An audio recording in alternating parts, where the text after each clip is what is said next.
Welcome back, everyone. We're going to be talking about one of the most important topics. There's a lot of them, but without reimbursement, a lot of this wouldn't happen. So here, very excited to have with us Courtney Lane, who I've known for quite a few years, and as well, and she has her own consulting practice in Kappa, as well as Mark Domian. Is Mark, is he up? Mark is joining us via Zoom. Okay, all right. And Mark is with JD Lyman. Hopefully I'm pronouncing that correctly, Mark. But we're going to have a slight overview of each of their practices, how they can work with the companies that are here. Just a short introductions. Courtney, who has a PhD from MIT in neurophysiology of the auditory system. I got to know her over at Exonics, which I think most people know in this room. She also has worked for other neuromodulation companies in-house before she became a consultant.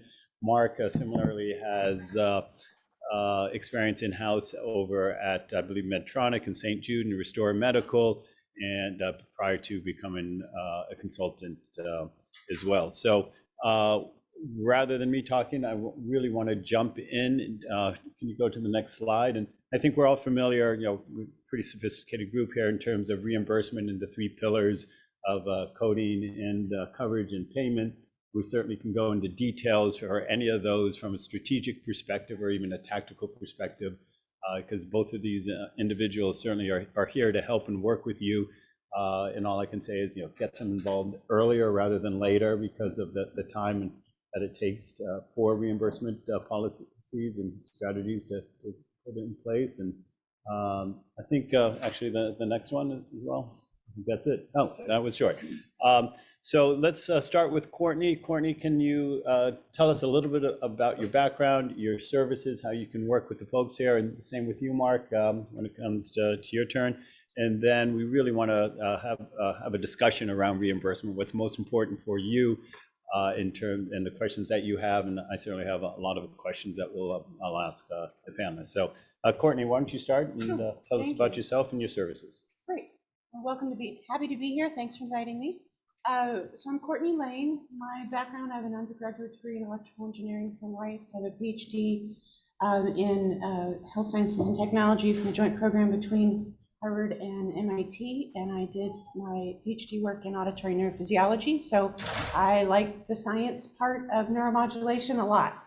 Is there any way we can get that to presentation mode? I'm sorry, you want to do what? Oh, presentation mode? Sure. Thanks.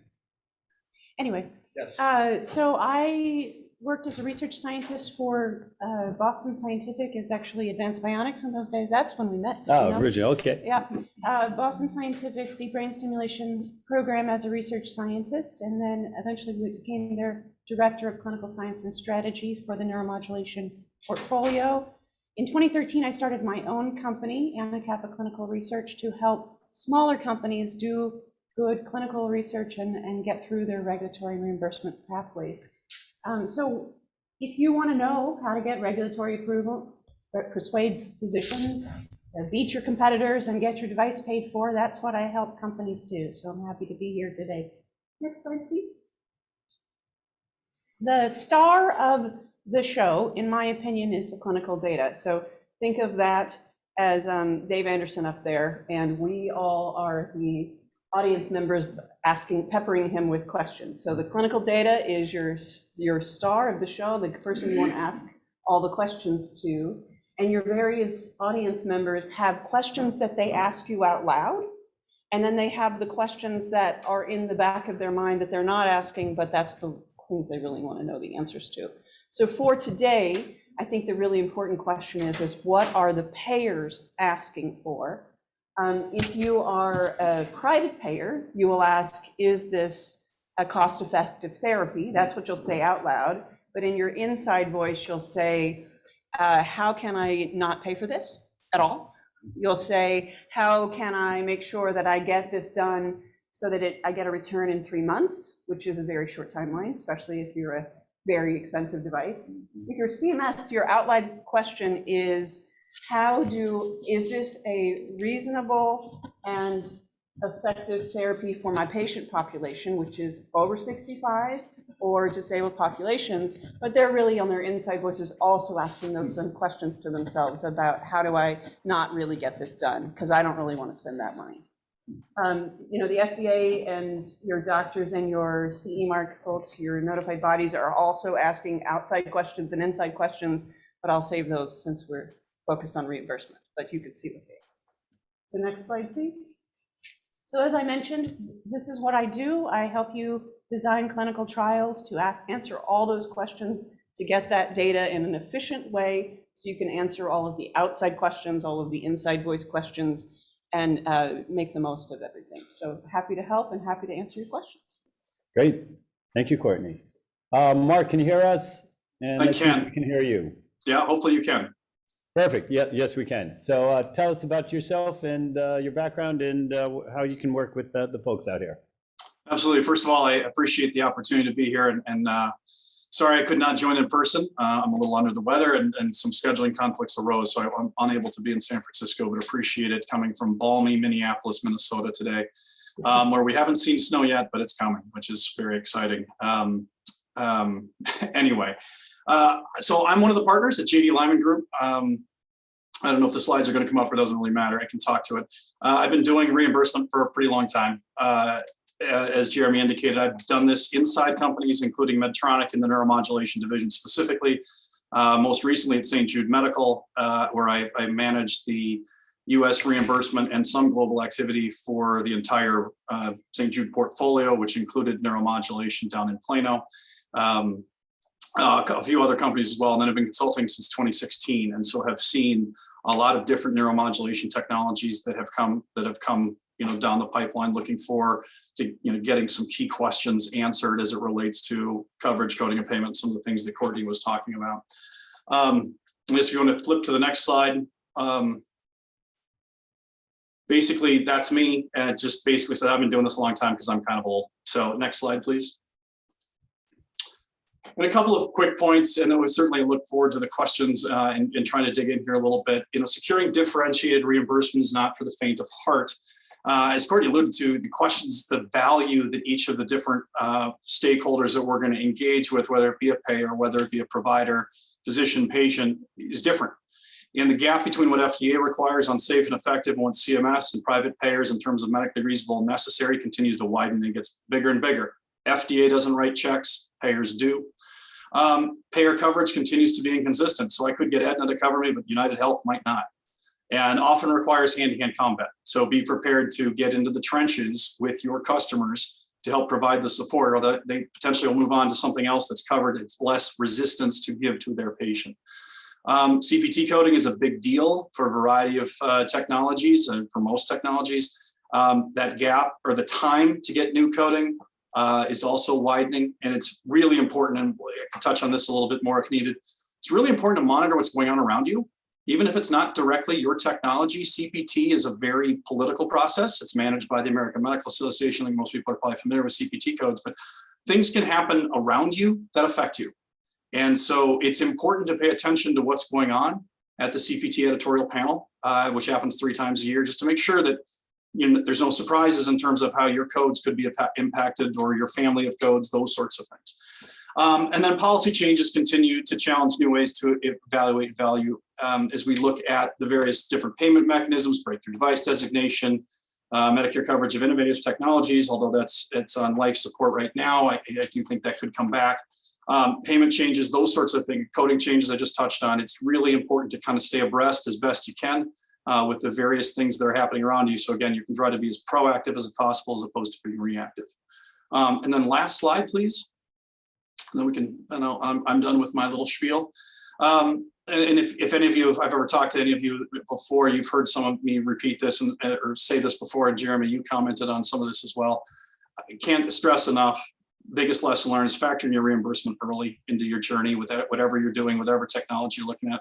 If you're starting to think about your regulatory strategy, hopefully you're starting to also think about your reimbursement. They're tied closely together. And I do agree with Courtney, it all comes down to your clinical data.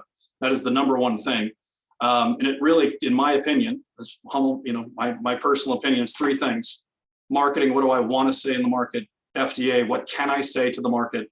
And then reimbursement, what am I going to get paid? How am I going to get paid? Those three things come together to drive your clinical strategy. What data do I need? What do I need to prove and to whom? Okay. Payers, I couldn't agree more with Courtney. They're in there inside, and I actually think they like to say it outside. Payers are built to say no.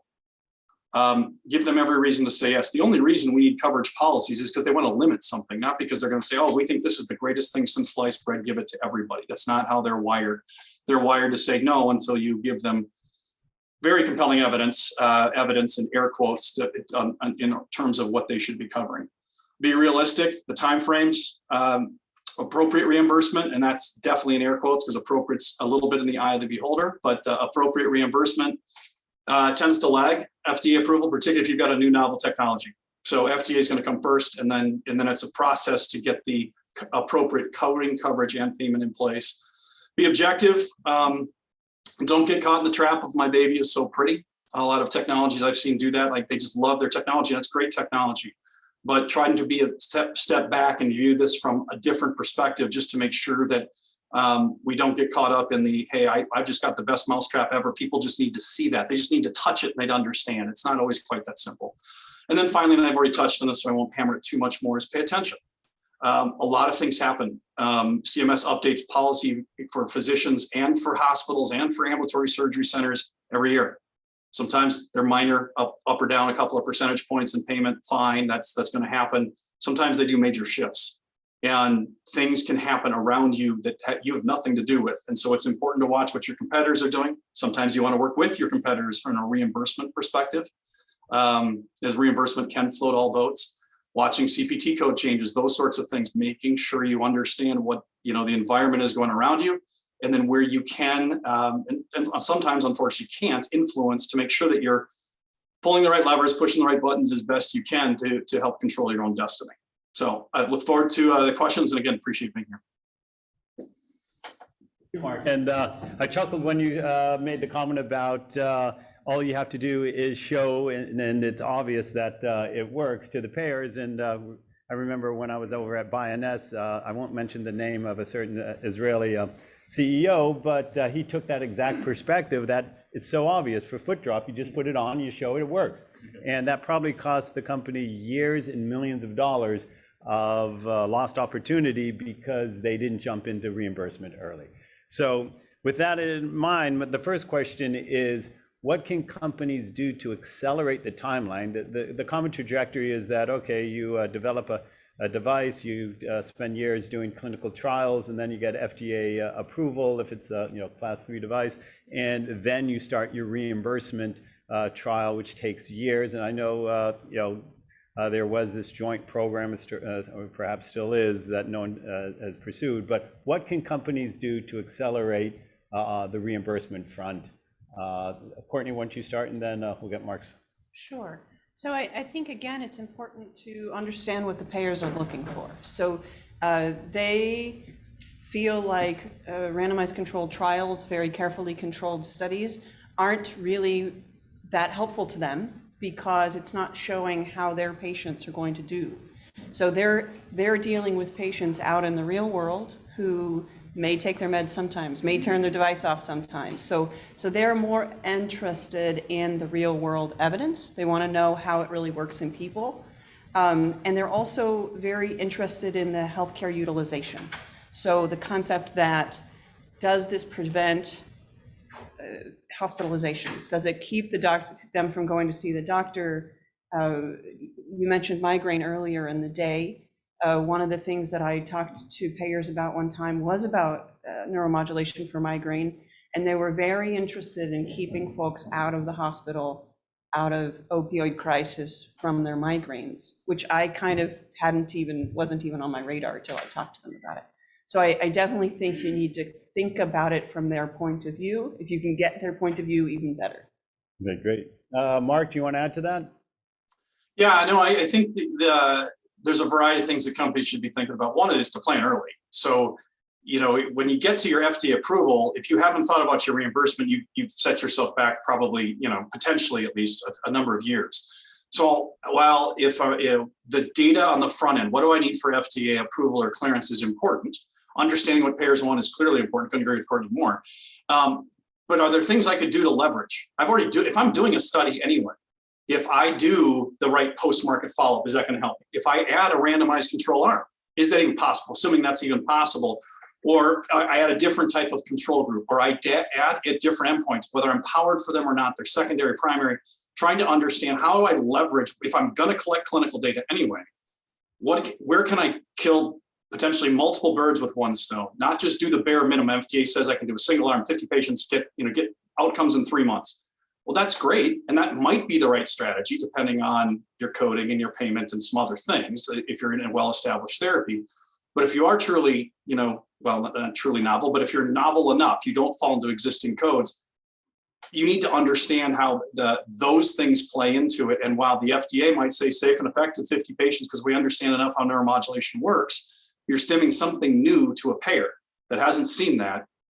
Single arm is likely at 3-month follow-up, probably not enough. And so trying to understand those interrelationships earlier in the development process, do I fit into an existing code or not? Do I want that? Those sorts of things really matter in terms of if I got to go get new codes, that's a very different pathway than if I fall into existing codes, and existing codes have existing payment. Can you live with that? So understanding those things and then planning appropriately where the FDA may require, this level of data, but I know payers are going to need up here. Maybe I do more incrementally on that study to try to close that gap simply because to start a new study is significantly more time, significant more investment, as opposed to leveraging as best I can on the front end and get everything I can out of the FDA approval or clearance de novo study that I'm doing. Great. Now, have either of you seen examples where in designing the pivotal study for the FDA, where they've built in just for reimbursement purposes, where, come FDA approval, they actually don't have to do that study? And is there a risk to the FDA for gathering that additional information that could actually hurt the company?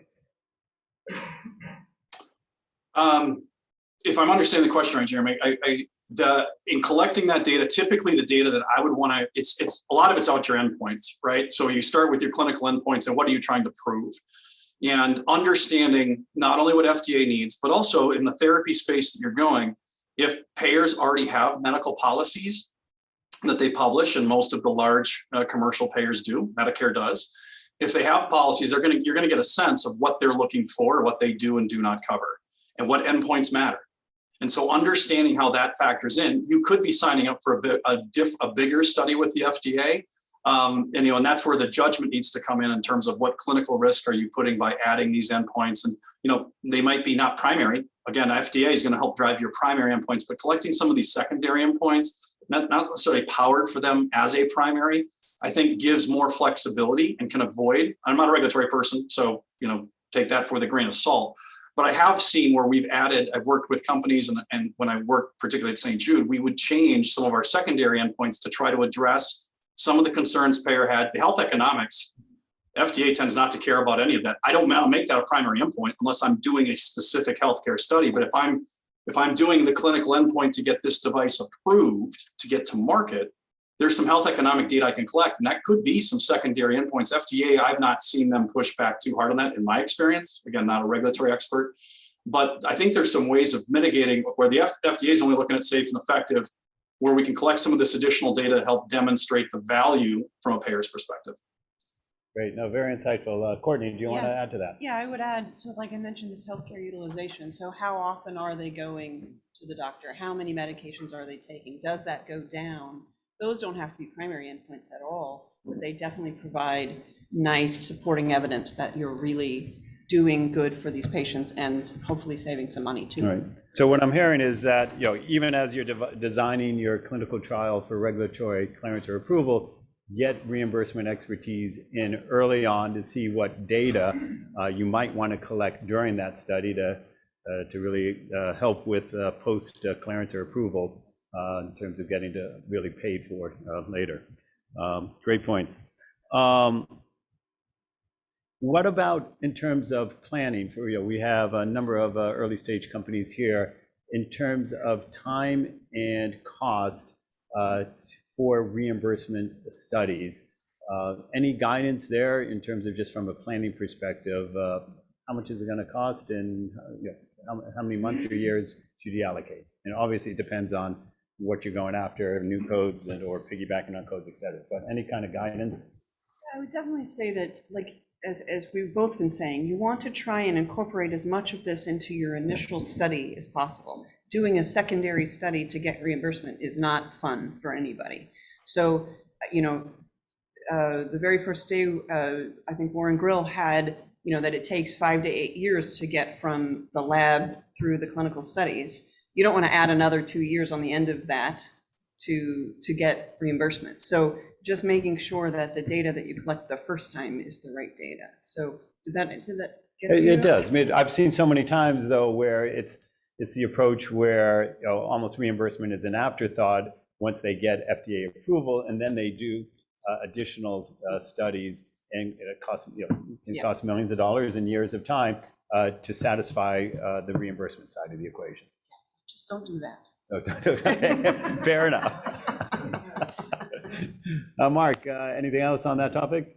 Yeah, I think part of that is just is really understanding when people say a reimbursement study. I mean, again, for those that have heard me talk before, it all comes down to, well, it depends on what we're trying to do. But reimbursement, are we going after coverage? We're going after coding? Are we going after payment?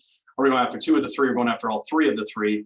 And understanding, again, as you're going to enter the market, where do you stand as that therapy? Is it new, or are you fit the market? And there's nothing wrong with either strategy.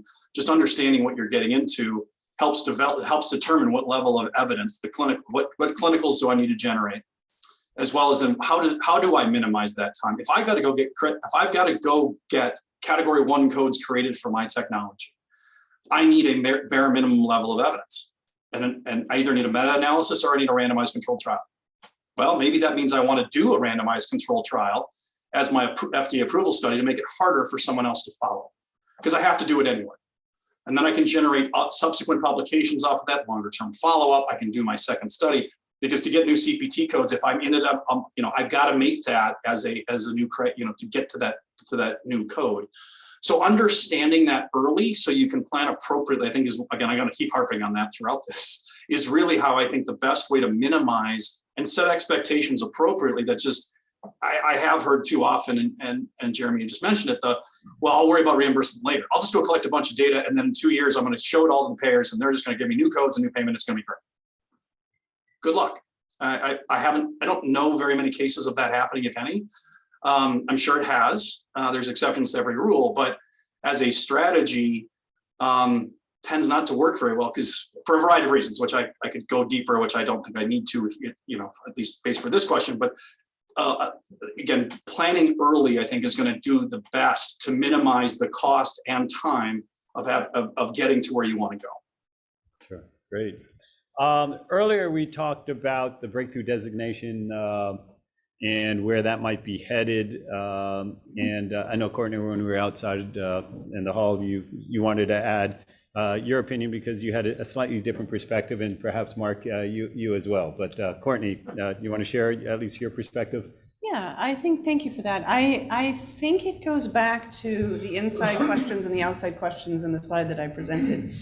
If you think about it from the point of view of CMS, as opposed to thinking about it as a bunch of medical device inventors and CEOs and technology people, think about it from the point of view of CMS. They are tasked with the point of view of making therapies that are reasonable and effective for the Medicare population. And they just got told by the government, by their bosses, and so they have to do it, they got told that if something gets shown to be safe and effective by the FDA, they have to pay for it. They did it, they were going along with it because they were told that, but at the end of the day, they found ways to push back on that. And I think that was right for them. So you mentioned that, if they could have modified it a little, maybe whatever, but think about, like, breakthrough device means that it's a life-threatening or debilitating disease, and it's one of 4 things. It is a breakthrough device, it is in the best interest of patients, it is not cleared for, no other device is cleared for it, or it's better than all the other cleared devices. That says nothing about reasonable and effective and necessary for the Medicare population. So you're asking them to pay for something that's not in their wheelhouse. And so I think that's why it didn't do well. And so, if you think, one final example on that is the CVRX study. CVRX got breakthrough device for heart failure. They did a fascinating and interesting study where they looked at endpoints related to symptoms of heart failure, so 6-minute walk tests, biomarkers, and they negotiated with the FDA to get approval based on those endpoints. They're sort of softer endpoints for heart failure, not morbidity and mortality, and said we can do the post-market follow-up to find out if this device is really does limit death and disability. And so then if the MCIT was in place, then CMS now has to pay for an expensive therapy that got an approval based on 6-minute walk tests.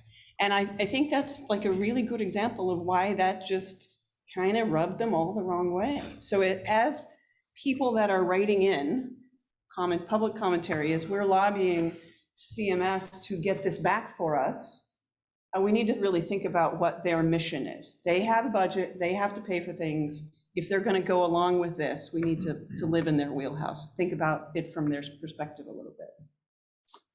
Thank you. Mark, did you want to contribute to that topic? Otherwise, we'll move to the next question. Yeah, no, I'll, if you don't mind, I may have a little bit different take on that. I think that we need to disassociate a little bit breakthrough device designation from Medicare coverage for intervention technology, or MCIT. They're two separate things. And breakthrough device designation still, regardless of how the benefit it provides on the FDA side, because again, I'm not a regulatory person, can't speak to that, but it does buy you some things potentially. It makes it easier to secure incremental payment. MCIT doesn't impact that. Breakthrough makes it easier to secure NTAP and pass-through in the hospital inpatient, outpatient setting. So if those are relevant, particularly I would think that hospital outpatient, or actually the ambulatory surgery center, those two settings matter for a lot of neuromodulation technologies. Breakthrough can still matter for that. And so there's no downside in having it. From a reimbursement perspective, it's the single biggest thing I could say is go get it. And as it relates to MCIT, just if you don't mind, 30 seconds, MCIT was too good to be true. And there was some administration, I couldn't agree with Courtney more, that there was coming from on high that we needed to do this. And it's not about who's in charge of politics, but that was a administration push. And honestly, it was too good to be true. I loved it from a policy, or from a from my client's perspective. But from a policy perspective, it was just too much, too soon, too easy, without a lot of things factored in. MCIT, I'm hoping it's going to go away. It's going to get repealed. That's already slated to happen.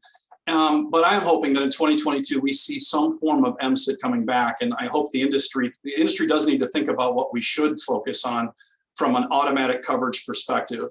CVRX was a PMA device, and I don't know of any non-coverage policies from Medicare at this point. I think some other questions as it relates to MCIT and coverage are, what about 510K devices that don't require data? That aren't doing, what about data collection post? If you're going to give me 4 years of automatic coverage, Medicare wants to see some data coming out of that. So how do we rationally negotiate that says we're going to collect some data, and that CMS may have some input into that data that it's going to collect, and then we'll see what happens at the end of that 4 years. So BDD is breakthrough device designation, I think is still really important because it gives you more options on the payment side. And we'll see what happens on the coverage side under MCIT in 2022. I'm hopeful that we'll get an MCIT light. I don't think we'll ever see anything that was basically sending CMS an email on the day you get FDA approval and you get 4 years of automatic coverage. Yeah, that was too good to be true. And there was some pushback from a policy perspective that made some sense, unfortunately, but hopefully we can still get something on the books next year in 2022 where there is some opportunity for at least a subset of breakthrough device technologies to get coverage. Excellent. Thank you, Mark. Last topic before we open it up to the audience. The whole sector of non-invasive or wearable neuromodulation is certainly gaining a lot of attention. And if we look at, for instance, the headache market, where we have from Cephaly and electrocore and Neurolief and Veronica, and they're all trying to figure out reimbursement. The price points are vastly different, with electroCore being kind of on the higher end, $600 I think per month. A lot of them are using this dosing model, but when it comes to these devices, do either of you have experience in the wearable, or what's your opinion in terms of where is the reimbursement going to fall into place with these wearable devices, and how long is it going to take? Mark, do you want to start? Yeah, I mean, I think the wearable, again, it depends a little bit on the type of device we're talking about. And so some devices are completely external to the body. So you're talking more about durable medical equipment. Others include an external portion with an internal portion. So I got to get my electrodes implanted, and then I've got an external power source that I wear on my, depending on the technology. So I think a couple of things as it relates to payment. The traditional model is to, you get it implanted in a facility, and that's their payment's going to include the cost of that device, whether there are some external components or not. And that's sort of where we start from. If you're completely external, or you want to charge, hey, I'm replacing expensive drugs, and a prescription would cost you $1,000 a month, so I'm going to charge $700 a month for my technology. I'm finding, my experience so far has been, it's hard to get a subscription model for a device reimbursed. Pharma benefit, drug benefit's a different benefit category for payers than it is for a device, a procedure-based medical benefit. And so they don't match up one-to-one, and that can be difficult as well. So again, coming back to what I've said already, plan early and figure out, are you going to be DME? Are you going to be part of the facility payment? What's the ongoing that you need to do? Are you talking replacement of the wearable periodically, or do you have disposables? Where you've got some sort of pad or electrode on the outside of the skin that needs to be disposed of weekly or daily or whatever. Those sorts of things matter in terms of trying to figure out who's going to get paid and when for the devices they're using. So the other thing I will say too, and again, this gets back to the planning early, which is, I think a lot of these devices they don't require PMA approval, right? If you're not invasive to the body, the inherent safety isn't a huge issue for the FDA. I think I would caution companies, not caution, that's the wrong word, but it's really think about what the reimbursement strategy is going to be. If the FDA is not requiring me to do I can do a single arm 75 patient study, 3-month endpoints, that's enough for the FDA. I can almost guarantee that's not going to be enough, necessarily enough for a payer. And so to think about those things early as you're planning how your device is going to operate, what's disposable, where it's implanted, those sorts of things. Is the patient just doing it all themselves, or does it require a practitioner of some sort, an HCP? Those sorts of things matter. And certainly to the extent you still have the form factor choices, what gets implanted versus what stays external, what does the practitioner have to do versus the patient, those things can matter. And so again, factoring in that reimbursement early helps you potentially decide, I want to go down this form factor option versus that. Great points. Courtney? Yeah, and so I have a couple of clients that are in this space as well. One of them is a therapeutic device, wearable, and the way they're thinking about it is that it's replaced every 6 months because it just kind of wear out. And so we're thinking hard about how to do that, and we're basically doing the same thing that we said at the beginning, of making sure that the clinical data is really bulletproof. We are doing a randomized control study. We are showing that it's effective against its competitive medications in the marketplace. So that's, we started off from that point of view, that if we're going to get this paid for, we got to show the data. So I'm, putting my actual, that's what I said at the beginning is what I'm living in practice there. One of the spaces that's really interesting, I think, especially as we hopefully coming out of the COVID era, is remote patient monitoring has become really exciting and important. And the codes have expanded a little bit. We got a little breathing room because of COVID so that patients could be monitored remotely. And then those seem like they might stick around. And so I think you'll see more devices that are part of your watch, or you got a different watch or something where they're using those devices to monitor therapies and monitor disease conditions. And I think those are going to get paid for. So that's one place I'm really optimistic about things. Great. Let's switch over to questions from the audience. Dan, you got your hand up first. Yeah, I really appreciate this section because we're right in the middle of trying to get reimbursement. And the next section's on wearables, so continuing on that conversation, and not to put you on the spot on the question, but our biggest concern is we do all the hard work and we call it tens. And since we're going into wearable techs, there's stuff coming, there's people in the audience, this is the next big thing. Any advice or passing thoughts on how to protect against that? Because it's my understanding, once you get that answer, it's going to be very hard to change the answer. Yeah. So is the question, how do I make sure I don't get covered like a TENS device, or how do so I don't get called a TENS device in the marketplace? Covered, yeah. So I think, and I'd be very curious to hear Mark's thoughts on this as well. I think the key is to make sure, you may have to fight for your own codes, so that you do get a different, from what I remember, yours is a pretty unusual device too. So it seems like you ought to be able to find your own space and get your own codes, but you're going to need the data to do that, basically. Mark, what do you think? I couldn't quite hear the question entirely, but based on what you said, Courtney, I would agree. It is going to come down to things like your clinical data for sure. What's your mechanism of action? It does matter your clearance, if your clearance or pathway, de novo or PMA, back to your indications as well as the form factor. So, if you look like a TENS, you walk like a TENS, you act like a TENS. Yeah, it's harder. It's easier for them to say, oh yeah, you're a TENS unit. We don't pay that much for TENS units. So I'm sorry if I didn't quite hear the entire question. I apologize again for being on Zoom here, but hopefully that gets added a little bit.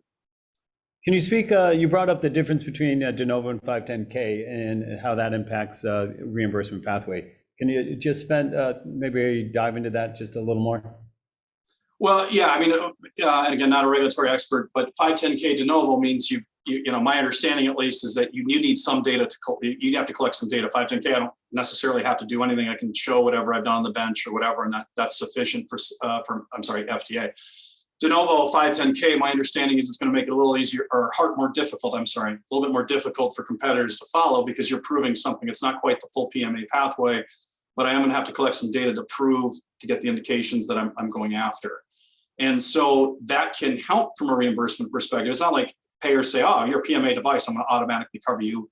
But I will say in my experience, 510K devices, I've heard payers say over and over again, that's, there's a bias against the 510K process because they want to see clinical data. And if you're not collecting robust clinical data, and robust being air quotes, robust being in the eye of the beholder, if you don't have to do it for the FDA, a lot of people don't, in which cases a payer goes, I don't care if you got FDA clearance. That means you're non-inferior to something. Why would I pay you for it when I've got another option? Or, you've got technology coming forward as a 510K has collected no evidence, but you want more money, you want a different code. That becomes a little, problematic from a payer policy perspective when you're saying you're equivalent or you're not inferior to. Versus de novo, you're proving something and you've actually collected data to do that. Great points. Roger. So from the outside, it looks really impressive with Inspire Medical, now I think a $7 billion market cap going after sleep apnea. They seem to be getting very good payer coverage. I'd love to hear you critique what they did right and what they could have even done better in their clinical trial, but mainly what did they do right that's causing them to knock off these payers? So, and I'm pulling up the file on Inspire's study, but what I remember from their study is that it was very robust, that they showed that the therapy worked really well, and that's really hard to argue with. Sleep apnea, it's the butt of jokes on comedy shows and things, but it's a very serious disease, and it causes morbidity and mortality, heart problems, all kinds of things. So it kind of goes back to what we were saying at the beginning of, if you've got the data to show that you can improve sleep, improve the quality of sleep, show that patients really do get better. And then, that translates into fewer heart attacks, fewer morbidity, mortality events, fewer hospitalizations due to the fact that they're not sleeping well, then I think it's a kind of a slam dunk for payers. It's a much easier device than paying for a heart attack later. Great. Mark, did you want to comment at all on Inspire? Yeah, I think a couple of things. I mean, Inspire is a good story. It took them some time. They didn't come out of the gate with automatic coverage. They had to collect longer term data to show that it worked. They were creating stimulation for a different space. They did a good job of hand-to-hand combat. They really helped providers and patients fight for that individual case-by-case prior authorization. I believe they built their own team internally to do that, and that worked for them. They had the benefit of being able to use an existing code that had a decent payment rate to it. That helped, I think. They did have to create an add-on code, and they just got different coding created for the entire system. They had to create an add-on code for their sensing lead, but that was a little bit of a difference than, say, a brand new technology that had to start with the category 3 code route. So I think that helped. But I do think it came down to their data showing the efficacy and then the durability. And I think when they got their 3, they may have now 5-year data published too, I think, from their randomized controlled study that, that's showing that it's durable. And I think that helps, that matters. And so they've definitely taken a journey. It wasn't like they got FDA approval and payers just flipped immediately. And at least, and they're based here in Minneapolis. On the Minneapolis market, I still hear a lot of direct to consumer, which I think is an interesting way of doing it as well, to try to get some of that patient pull through. Ask your doctor about this. Who wants to wear a mask? CPAP doesn't work. They don't poo-poo CPAP at all either, by the way. They say, if it doesn't work for you, which it doesn't work for most people, here's another option that you can turn on and turn off. And I think that helps as well. So to me, that it does come back to their data. It does come back to durability, but they were willing to go down that journey. They're like, this isn't just, we're going to wait for our 4-year data or 5-year data, whatever it is, and we'll get the payers to flip. They were actively engaging, actively showing that they were overturning any denials, those sorts of things. And that really, I think, helped make the difference. Great. Thanks, Mark. I think Jim had a question. Yeah, by the way, it's been a great session. Thanks, Mark and Courtney. But Mark, I want to follow up with what you were saying before about this potential new model where device companies, can you all hear me okay? Where device companies are charging on a per dose basis, where the dose is, instead of a pill, it's a it's a bit of neuromodulation. Maybe it's 1 session, or maybe it's 1 month's worth, or maybe it's so many coulombs of charge. but however, and I understand what you were saying. Hey, this is a new thing, and it's not the same as drug reimbursement. I get that, but what I'm wondering is that the end of the story? In other words, is that initial resistance that we saw from private payers, certainly from CMS, to this new revenue model, is that just because of inertia, or is it because there's a fundamental difference that will never get, a gap that will never get bridged? And I'm asking this because we really think that this could be an important development in the evolution of bioelectronic medicine, in the integration of pharmaceutical and biotechnology firms and with device firms. Clearly, they're used to the per dose model of obviously it's not the only model that's out there, but that economic model is what the pharma industry lives on. What's it going to take? What are the barriers to get the reimbursement world, the private payers and CMS to understand that, hey, this makes sense. This is going to save ratepayers money. This is going to save the taxpayers money if we can adopt this. What do we need to do to get people on board? Sorry for Great question. Yeah, there's a lot to unpack there. Those are great questions. And I guess I wish I had a great answer, which I don't. As I think there's a lot that goes on there. I think, and I don't know what's going to bridge that gap. I think there's a few thoughts for whatever they're worth. One, I think inertia is a big factor here. We do what we always do. That's what a fee-for-service system does. I think it matters a little bit on the type of technology we're talking about here, where if I have an implant to go in that I then want to try to dose, that's very different. Again, that's tied into the hospital payment versus I'm writing you a prescription, go to your pharmacist, they're going to give you a bottle of pills and take them. That's, again, it's a different benefit, it's a different structure. So I think there is going to be the ability to try to convince payers about to switch. And one of the things that I looked at in one of my last companies was trying to, hey, we were going to change the way we program neurostimulation, and we could do it remotely. And we were looking for the way to get that paid for. And the issue was there's no billing event. I didn't need the practitioner. I didn't need to go see the doctor to do that. And the way the system is set up now for medical benefit, you need the practitioner involved. The patient can certainly generate their own claim to the payer. That's their right, but most patients aren't going to do that. So I think it's trying to factor in all of these various components. And I wish I had a good answer for you. I don't, obviously I'm tap dancing here a little bit because I don't have a good answer. I don't know what it's going to take. Maybe something that is overwhelmingly has such a great clinical efficacy that forces some of these payers to go down that route. But I still think it's going to be, it does depend a little bit on the form factor. Again, it's not a pill that I go get someone else to fill. If I've got to have some implanted technology put in my body, those sorts of things, they're going to, well, I got to get the hospital paid too. And now you're wanting to charge me a monthly fee to turn it on. So that's, I think, yeah, I wish I had a better answer. I don't. Just quick. Courtney, real quick, and Yeah. then unfortunately we have to wrap it up because we're a few minutes over. Go ahead, Courtney. So two things on that. One is payers don't want to pay. So two is you have to have the good clinical data. So one of the examples was the PTNS for erected bladder. They're trying to do that when a pay-by-pay system, but they don't have good data. The PTNS, the tibial nerve stim When you say for they, which vendors? the, We used to be Europlasty, and then Yeah. became Cogentics, and then became whatever. Medtronic, whatever. It's called Laborie. You elaborate. But in any event, that's not going to cut it, right? Is a poorly done study that's not terribly convincing, and then you go to the payers with a weird model, is not going to work. You need good data, and then you need to go to the payers and say, No. you really, really want to pay for this because you don't want to pay for this other thing. Okay. So if we had to sum up in 3 words, reimbursement strategy, data. Data, data, data. Thank you, everyone. All right. Thank you. Thank you.